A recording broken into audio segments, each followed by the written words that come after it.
Welcome to HR Talk with HRLocker.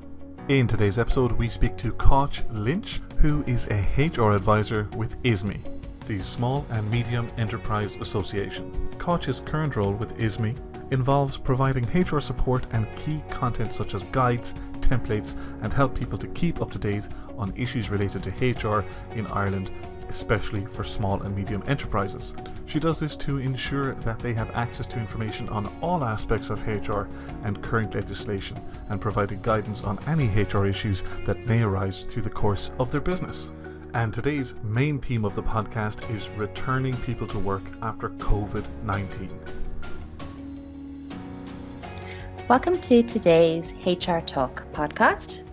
Today we will be speaking with Cait Lynch from ISME. She's a HR advisor there, and we'll be talking about how to return people to work after COVID-19.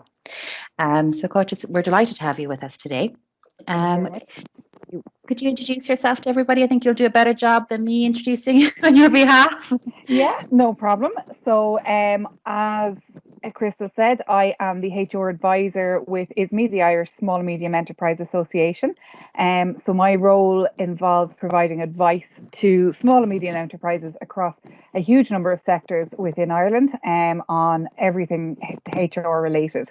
So my background is a fairly strong HR background. I've worked across numerous sectors within the HR generalist sphere, and I moved into the advisory side about a year ago with Nursing Homes Ireland, and now I'm currently working with ISME. Great. So thankfully we're kind of out a little bit towards the end of this, or the beginning of this new normal, or whatever we want to call it.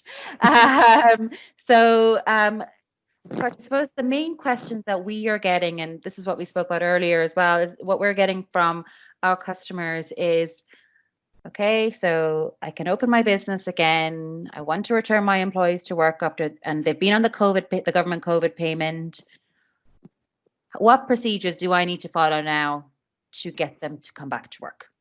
Okay, so it's a question that we get a lot in ISME as well, and I suppose there's a number of aspects to it. The first is that you absolutely need to ensure that your business is compliant with the National Return to Work Safety Protocols.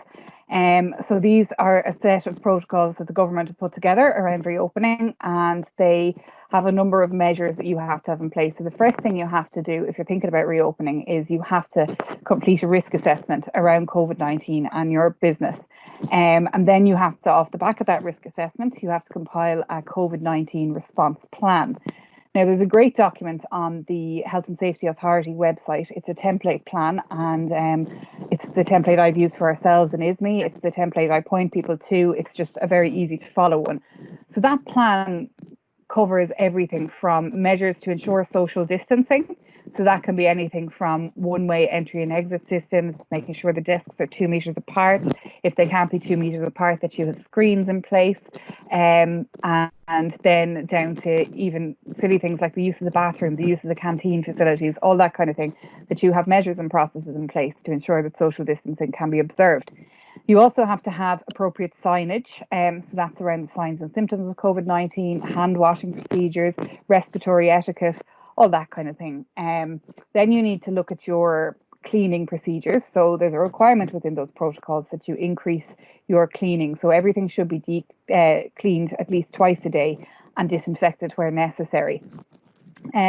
You also need to ensure that your employees have filled out an employee questionnaire at least 3 days in advance of the return to work. That covers off, have they had signs and symptoms of COVID? Have they been in contact with a suspected or confirmed COVID case? But it also covers off, are they in the at-risk category? Okay. So you need to find that out. It's very important, because if somebody is an at-risk employee, you may need to take extra procedures around them. Then you have to have an induction organised. So again, that induction is around training your employees on all the aspects of COVID-19, the COVID-19 response plan, who their COVID-19 officer is. So every workplace has to have a COVID-19 officer. The training also involves, what to do if somebody starts showing symptoms in the workplace, how to deal with that, and contact log as well. You need to train them on how to use their contact log. So you have to keep a log if anybody is going to be in close contact with somebody. Okay. So that is Yeah. kind of the training requirement side of it. And then in terms of actually getting them back to work, obviously you need to give them reasonable notice of return to work. It's not Okay. To come you know, tomorrow. yeah, exactly. You can't ring them at 9 o'clock on Friday night saying I need you on Monday morning. Yeah. Okay. You have to be careful. You have to be aware that there may be circumstances like childcare, family commitments. They may be looking after somebody who's ill, all that kind of thing. So you have to give them notice of return to work. And you also have to take into account, and be reasonable around their own circumstances at the moment and give them enough time to try and find solutions if there are problems. And the thing to note on that one is that in terms of that kind of engagement with employees, it's so important to document those conversations. So if somebody rings you up and says, look, I've got your notification of return to work, but I have 3 kids, I only have creche 2 days a week, I can't come back. You need to engage with that employee, but you also need to document your evidence that you have engaged with that employee on it. Mm-hmm. And then Yeah. I suppose the other aspect of it is in terms of getting them back on the payroll, that's fairly straightforward. There are options around other supports available. There's the temporary wage supplement scheme. And, if that's an option for your business, that is still available. They've confirmed that it's available until the end of August. Okay. So if that's an option, you can absolutely do that. And then it's just bringing them back into work. But the compliance piece is so important, and the HSA website is the place I point everybody to on the compliance piece, because they have some fantastic resources, free downloadable signage, all that kind of thing. Yeah, that's what I was just about to ask you. There's the signage, all those yellow posters, I presume. Yes. But yeah, and they're all, you can get them all from the HSA website. You can. And they even have the floor graphics. If you have points where you have to queue within the workplace, canteens, anything like that, they have the floor graphics and everything there to print out and put up. So I think, once you can, I suppose once you have that kind of audit done, that's kind of when you're going to start from, to make sure that you've got everything in place. Yeah. Ideally. So, I mean, obviously people want to kind of open up and bring their employees back into the workplace, but a lot of companies, I suppose, maybe their business has taken a huge hit the last couple of months. So for those companies who it's just not financially viable to bring back all the employees, so if the budget just isn't there, how do you recommend people kind of handle layoffs during this period? Or if somebody's been on COVID for the COVID payment for the last 2 months or 3 months, and now unfortunately the budget's just not there to bring them back. How do you think companies should go around that? Yeah, so it's an unfortunate situation, and it's not a situation that anybody wants to find themselves in. But I think the important piece to remember through all of it is that everything you do around redundancies, layoffs, has to be transparent, and it has to be done in a fair manner. So essentially, any kind of a layoff like this will become a redundancy situation. The work isn't there, it's the job that is gone, not the employee, etc. So it's a redundancy situation. So the key thing in any redundancy situation is that everything has to be fair and transparent. The selection criteria has to be absolutely see-through, even down to as far as the scoring mechanism, whereby the employee selected scored 32 and the employee not selected scored 33. Yeah. It has to be that measurable. And this is in order to avoid further down the road unfair dismissal cases, which no employer wants at any stage, but particularly not when they're struggling to get back on their feet. So in terms of the process, they have to inform the employees that they are at risk, and they have to consult regarding any alternatives available. So that would mean, giving them written notice that their job is at risk of redundancy, allowing for a consultation period, meeting with the employee to discuss, are there any alternatives? Employees at this stage, they might be jumping for a job share arrangement or something like that. So all of those have to be considered. And then if at that stage there is no alternative, then it's about giving them the notice of redundancy, and if they're eligible for the redundancy payments, their statutory notice period, any of their accrued annual leave, all that kind of thing. Yeah. So basically, the fact that they've been on that COVID break, it doesn't make a difference. They're still going into that normal redundancy routine. Exactly. Yeah. Practice, So everything is still as per how you would have done it a year ago before COVID-19. Yeah. So, I mean, we spoke about that. You touched on that briefly. Is bringing people part-time back an option? What if they don't want to take that part-time option? How would you kind of deal with that? So there is a lot of employment contracts will have a clause in it that allows for short time should the employer require it. Now, short time is it's a very definite concept within the law, and it is if they're working less than half their hours or if they are receiving less than half of their usual pay. So if that is in your contract, you can impose that on employees. Now, it's important to note that usually after 4 weeks of short time, an employee can claim that it is a redundancy situation. Okay. There has been legislation brought in that has paused that entitlement until the 10th of August, as it stands at the moment. So nobody can claim redundancy until the 10th of August. But after that, as the law stands at the moment, they may be able to claim redundancy.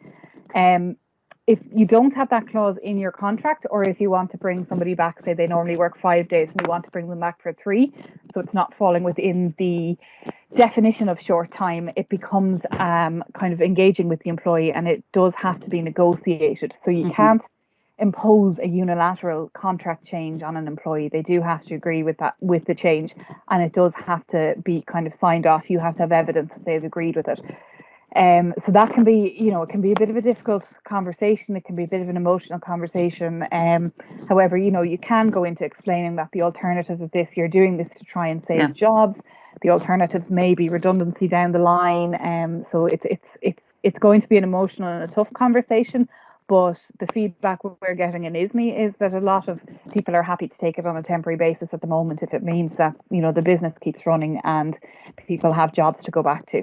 Yeah, and I think that communication is key, is that you're not just posting a letter out to them, that you're actually having that discussion with people, that you're actually engaging with them to explain the situation. Absolutely. It's absolutely key. And even when you have them on temporary layoff, it is advisable to keep communicating with them, touch base, explain, if you're reviewing the situation on a monthly basis or however you're reviewing it, to explain that to employees, so that they don't feel like they're just left out in the cold, wondering what happens next, wondering, are they going to have the money to pay the mortgage in 2 months' time? Communication it's just so key at the moment. Yeah. I think especially because it's a stressful time for everybody. Nobody really kind of knows what's going to happen. So at least if you're keeping people in the loop of what's to expect down the line, it might make things easier, I think. Okay, so for those companies, so you've done everything, you've done your audit, you've put everything in place, they're filling out the form, and you have an employee who informs you that they have an underlying health issue and they don't feel comfortable returning to the workplace. How do you deal with this? Okay, so this is a very tricky one, and it's important, I suppose, to note at the offset that it is specified within the National Return to Work Safety Protocols, which are the documents that the HSA, if they're inspecting your premises, are going to be using. It is specified that, if you do have vulnerable workers in the workplace, you have to go above and beyond to ensure their safety. So the other thing to be hugely aware of is that underlying health issues may be considered as a disability depending on the health issue. So this could end an employer up in tricky waters with discrimination under the Equality Act if they go about this wrong. So really and truly, the first step, if they've notified the employee that they have work available, they're hoping that they'll return to work, they sent out their questionnaire, and the employee comes back to them and says, look, I have X, Y, and Z. I'm really not comfortable coming back into the workplace. Again, it comes back to that communication. Pick up the phone, have a chat with them, discuss what the issues are, discuss where they're worried about, and discuss whether this is on medical advice or it's that they're not comfortable. So if it's that they have an underlying health issue and they have issues within the workplace, that's where you kind of explain to them about the protocols that you've put in place, the audits that you've done. You may decide that they may be comfortable if they had an isolated workspace. So it may involve a rejig of desks and that kind of thing. But the other big thing, and I know this is something that I've got a lot within the queries that we get into ISME, is the public transport aspect of it. People are very wary to go back on public transport, particularly those with an underlying health issue. So it may be a case where you might look at, is there a local car park near you that you could get a corporate discount on for a certain amount of time, anything like that. And then the other thing is to be absolutely sure that the employee has engaged with their own medical professional on this. So employers need to remember that they're not medical professionals, and they need to ask the employee to get medical advice on whether or not they are fit to be in the work. If the employee comes back with a cert from their GP stating that they are not fit to be in the workplace at the moment, then you cannot pressure them to come in, and that's so important. Yeah. If they're certified that they're not fit to be in the workplace in this current environment, you treat it like any other long-term absence. You do your meetings, you touch base with them, you check it in with them, you advise them of what's going on in the workplace, but you do not pressure them to come back to work. If it's a case where their GP has said they're happy to do it, but they're just not comfortable, as I said before, it goes back into looking at the alternatives, looking at, is there a way that they could work when the office is less populated?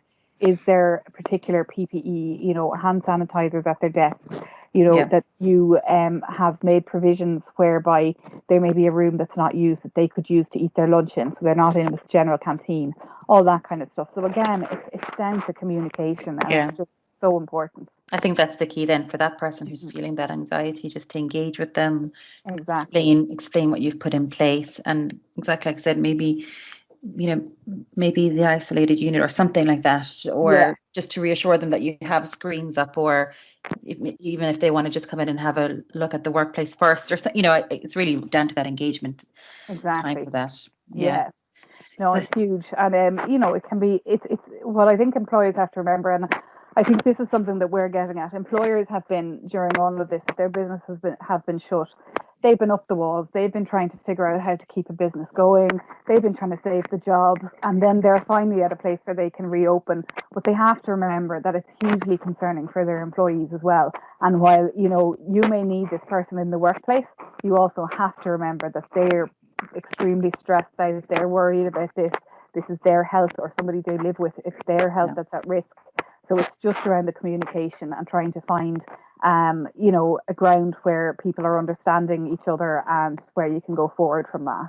Yeah, and that's actually a good point you talked about there, was that it may not be the employee, it could be somebody at home who has an underlying health issue, or has, that's the concern. It might not just be the individual. So again, just to kind of communicate and engage with them and figure out what the actual issue is, and how you can work together. Yeah, I think. Yeah, like if somebody is a primary caregiver for somebody in their 90s or something, and they're going back to work in retail, meeting customers every day, they may just not be comfortable taking the risk with that person that they're a primary caregiver to. So, it is a case of having the conversations and finding out what can be done, what can't be done. Yeah. And it's totally understandable. Absolutely. That the person's anxiety, and it's totally understandable. So it is, and I think as well, from both an employer and an employee perspective, nobody's ever done this none of us have ever done this before. So you have to be able to communicate with each other and figure out the best, after you've done your protocol, follow the protocols, you've put in your audit, you've got all your signage, and after that, it's kind of that communication, trying to figure out how best to get through it together as a team, really. Exactly. So I think I was talking to somebody about this recently, and they were saying I need to find a HR person who lived through the 1918 pandemic to figure out what to do. So we're all in uncharted waters. Yeah, exactly. And so I mean, it's definitely like that person who's at home with that 90-year-old woman. Okay, how do we get through this together? Because neither of us have done this before. So let's figure it out. Exactly. So unfortunately, I've heard this question touted around the place, is for those employees who are better off claiming the COVID payment until the end of August. You've asked them to come back, and they've said they prefer to stay on the payment. Is there any way you can get them? Can you make them come back? How do you deal with that? Yeah, and it's a very tricky one. And it is, when you take yourself out of your employee head and you look at this, and somebody might have been working part-time and suddenly they're getting €350, it is very understandable. But I think the first place to start is that as soon as there's work available, that pandemic unemployment payment, it's available for employees who are out of work due to COVID-19. That may be on a temporary basis or a permanent basis. But the minute you have work available and you write out to them and notify them that there is work available, they are no longer eligible for that payment. Now, it gets a bit tricky because that payment is between themselves and the Department of Social Welfare, and the employer isn't involved, so it's up to them to sign off. So they may not sign off and want to continue claiming it and all the rest of it. But the important thing is that if that is the case, you engage again. It comes back to this communication where engage with the employee. Go through the health and safety side. Are they worried about the health and safety in the workplace? Engage with them on any issues they raise. Are there any underlying health conditions? Engage with them on those. Is there childcare issues? Have a look at how flexible you could be. Could they take parental leave? That kind of options. And then if it comes down to just as it is genuinely that they're just better off on the 350 pandemic payment, you fall back on your internal procedures as they stand. You write out to them, you're expecting them back in work on this date. If they don't turn up, it's an unauthorised absence. If they continue to not turn up, you go through your unauthorised absence procedure and go down the disciplinary route. And ultimately, it could result in termination of a contract if someone continually doesn't turn up to work. Now, obviously, nobody wants to do that. Nobody wants to get into that kind of that situation in the workplace. But unfortunately, you as an employer needs people in work to get the business going again and all the rest of it. And if somebody is just point blank refusing, it's business as usual with their internal absence procedures and disciplinary procedures. And I think that's something that we spoke about before the call, was that your policies and procedures and your handbooks still stand. Absolutely. Absolutely. And we'd all hope that everybody is showing that bit of understanding given the current circumstances. But ultimately, if it's a case where your business may go to the wall because somebody thinks they prefer to stay on the 350 payment, fall back on your procedures, fall back on your handbook. That's what it's there for. Yeah, exactly. And those things, just because the COVID payment and that kind of thing, it hasn't changed the still employment legislation kind of thing. So exactly, yeah. So I mean, we've covered. There does seem to be an awful lot to get up and running in terms of, doing that audit, get the signage right, all that kind of thing. Are there supports for SMEs at the moment to kind of get them to open up, or how can I, if I really, really just don't know how I'm going to open up? What are the best supports available for me? Yeah, so there are. There's a few supports out there. And I suppose in terms of the financial side, there's a couple of grants available. There is a restart grant that's tied into rates that employers paid in 2019, and that's available from local authorities. There is, if you're moving into more online, there's an online trading grant that's available. And then in terms of the actual, I suppose, the actual getting the knowledge and where to go, the HSA website is absolutely fantastic. The National Standards Authority website, they have a great document on preparing the workplace. And then ourselves in ISME, we have general business advice and support. We have a coronavirus section on our website. Yeah. We're also engaged in representing and lobbying for SMEs across a range of industries. So we've been particularly active on that since the end of February around financial supports during COVID-19 because it is a huge issue. We've also recently launched a back to business platform. So this is fantastic. It's for members and non-members alike. We have webinars, free webinars, advice, blogs. We're running virtual networking events at the minute, so people get kind of a 3-minute slot to pitch their business to other businesses. So that can be fantastic. And then we have our dedicated HR advisory service, and we have kind of frequently asked question documents and all that kind of thing. And then we also offer a number of webinar series. So we're covering an awful lot of topics around marketing online. So for businesses looking to move online, data protection with the remote working, the return to work plans, all that kind of thing. And then I think the other thing that our members are finding fantastic from ISME is that we do have our Advantage Affinity program where we can reduce costs by availing of discounts that other businesses are offering to ISME members, and that includes yourselves and HRLocker actually. Yeah. So that's in terms of getting the startup advice. I would strongly advise that you log on to the HSA website and our own website, www.isme.ie. Yeah, and I would definitely advocate for that. That I think sometimes as a small business, you really feel like you're by yourself and you don't have anybody to kind of to lean on or whatever. Whereas I have found with ISME, the supports are fantastic. There's so many, a lot of people are going through what you're going through as well. So it's important to kind of reach out. And I do think in the last kind of couple of months, we've lost that kind of networking element that, you know, we've learned. We were in this new kind of virtual networking now. And so those events are actually, they're good. That, you know, if you engage with them, you know, you get back. So I definitely. Absolutely, and there's so many. I mean, we did our first virtual networking event there, and the feedback on it was fantastic. And like you said, it was just nice for people to be able to hear you're not on your own. Other people are trying to figure this out as well. Everybody feels like they've been just thrown into a tornado and they don't know whether to turn left or right. You know, it's just fantastic for people just to know that there is support out there. Yeah, I mean, even we spoke about these questions, and I came to you saying that these are the questions that our customers were asking, and they're no different to the questions that you were getting from ISME members. So yeah. I think it's everybody doesn't really know what to do. So, but I do think that I certainly have looked at the HSA website in terms of the back to work protocol and the audit. So that was extremely helpful to us.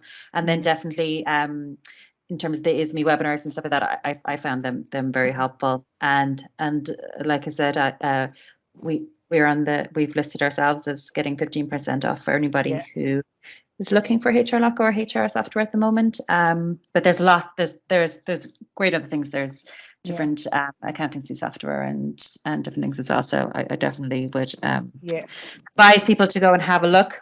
So I mean, Cait, in terms of getting in contact with you, the best place for people to go is to the website, or? Yeah, absolutely. The website would be the starting point for anyone who's interested in learning more. And as I say, there's an awful lot of content up there, and not all of it is members only. There's an awful lot that's not members. So the website, and then, you know, we have the info@isme.ie email address, and you know, the phone numbers and everything are on the website. So if they're interested in learning more about joining up or anything like that, you know, they can get in contact with us that way. That's fantastic.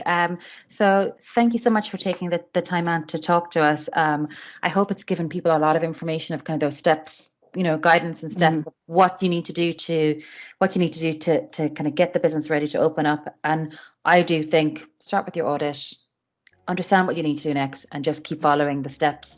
And, you know, don't forget that your own policies and procedures and your handbooks still apply. Yeah, and just keep working through the steps, and we'll all get through this.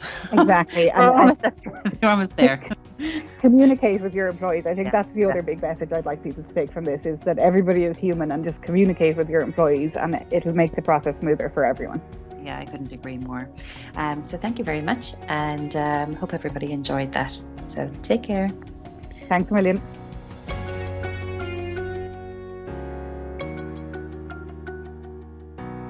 Thank you for listening to another episode of HR Talk with HRLocker, the podcast that brings you all things HR, adult development, remote working, and deliberately developmental organizational culture. We're available on iTunes, TuneIn, Stitcher, Google Podcasts, and anywhere else you get your favorite podcasts. Subscribe now and tune in for the next episode.